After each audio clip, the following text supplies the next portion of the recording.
Hello, it's Pop again, Dennis Murray. Um, Today is Popcast 29, and its title is Science, Faith, Psychology, and Wisdom in the Middle. That's a that's a mouthful. Um, okay, so it's been kind of a strange day thus far. Uh, it's kind of late in the afternoon, and usually um, I get these things done in the morning, a couple of hours of reading and thinking, note taking, revising notes, etc. And then I usually can record first take.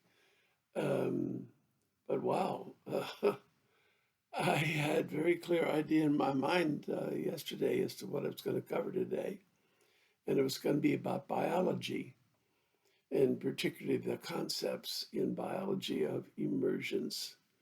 So biologists can't really explain life, how it could come to be, and the other sciences have tried to figure out how to explain how life came to be. And what they're saying is, oh, well, it seems to be a quality that emerges from physical realities after they become sufficiently complicated. Which is to say, in nice words, they got no idea. Um, there are some scientists who admit that if we weren't alive, we could never imagine how life could have entered into the world, and we wouldn't believe that it was possible because it doesn't seem to be within the realm of the possible if it weren't already here. And the same is true for psychology, that for consciousness, that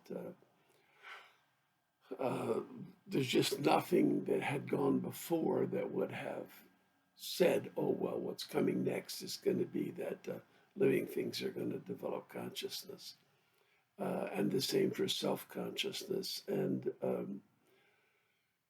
I was going to say, essentially, perhaps soul is an emergent quality as well, um, which leaves open the question whether soul is just a psychological phenomena or whether it's an independent reality. I mean, such things as whether there's life, whether the soul is eternal, whether there's an afterlife, and somehow the soul brings us into it.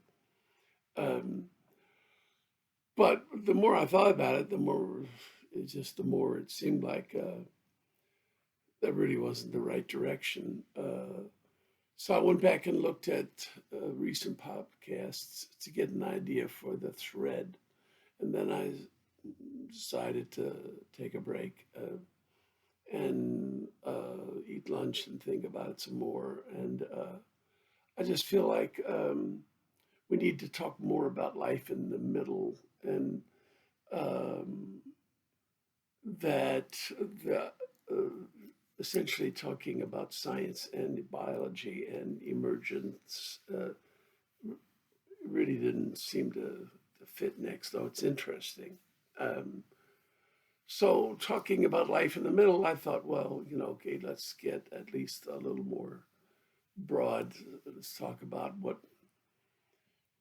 what is a scientist welcome in the middle? Is a person of any particular religious persuasions welcome in the middle? Is a person of any particular psychological orientation welcome in the middle? Uh, what wisdom do we require before we're led into the middle? And the answer is we don't have any. My idea of the middle. This is all just my opinion, the whole thing, and I try not to ever lose track of that. My idea of the middle is anybody who has refreshed his sense of awe and the sense of soulfulness and connection that comes from it um, has entered the middle uh, as soon as you turn to others to try to practice this connection. And so you come into the middle as a guy that builds rockets, or a guy who thinks that science is an enemy to religion. You come into the middle as a person who believes that there is an external creator, called, by some name of God, or you believe in creative goodness, or you think it's when life is over, it's over, and there's nothing, and that our mere existence is a pure accident of an uncaring universe. None of those things stop you from living the awe that your psychology gives you, and that alone is the requirement for coming into the middle. What wisdom does it take to be in the middle? No particular wisdom. I mean, it's not like you have to sign up for, Dennis's School of Religion of Wisdom, or Aristotle's, or St. Thomas Aquinas's, or anybody else you can think of. You bring your own wisdom, such as it is, and it's because you know your wisdom is frail. We all know our wisdom is frail, and we constantly are reminded of how frail our wisdom is by the stupid stuff we say and do a lot and shake our head at. And it's refreshing. What else can you do but laugh at yourself? And so, knowing that your wisdom is frail kind of leads you into wanting to find a group of other people who also see that their wisdom is frail. And so there's as much of wisdom that's required. Um, there's a more difficult to talk about aspect of this, though, that was the main thrust of what I wanted to get through today. If we feel that everyone is welcome in the middle who has refreshed their sense of awe and soulfulness, and who want to be in soulful connection with others, then that means we include in the middle people who are on the extremes of uh, our modern division. So some will be white racists, and some will be black racists. Let's face it, racism springs eternal in the human heart, at least as eternal as hope. And it comes from fear, like most of the other stuff that can erupt into anger and hate. It's regardless whether we recognize it or not. Nobody's exempt from racism. Some people wallow in it, and other people are ashamed of it. But everybody has some of it on occasion, and so we're not saying, well, if you're racist, you can't be in the middle.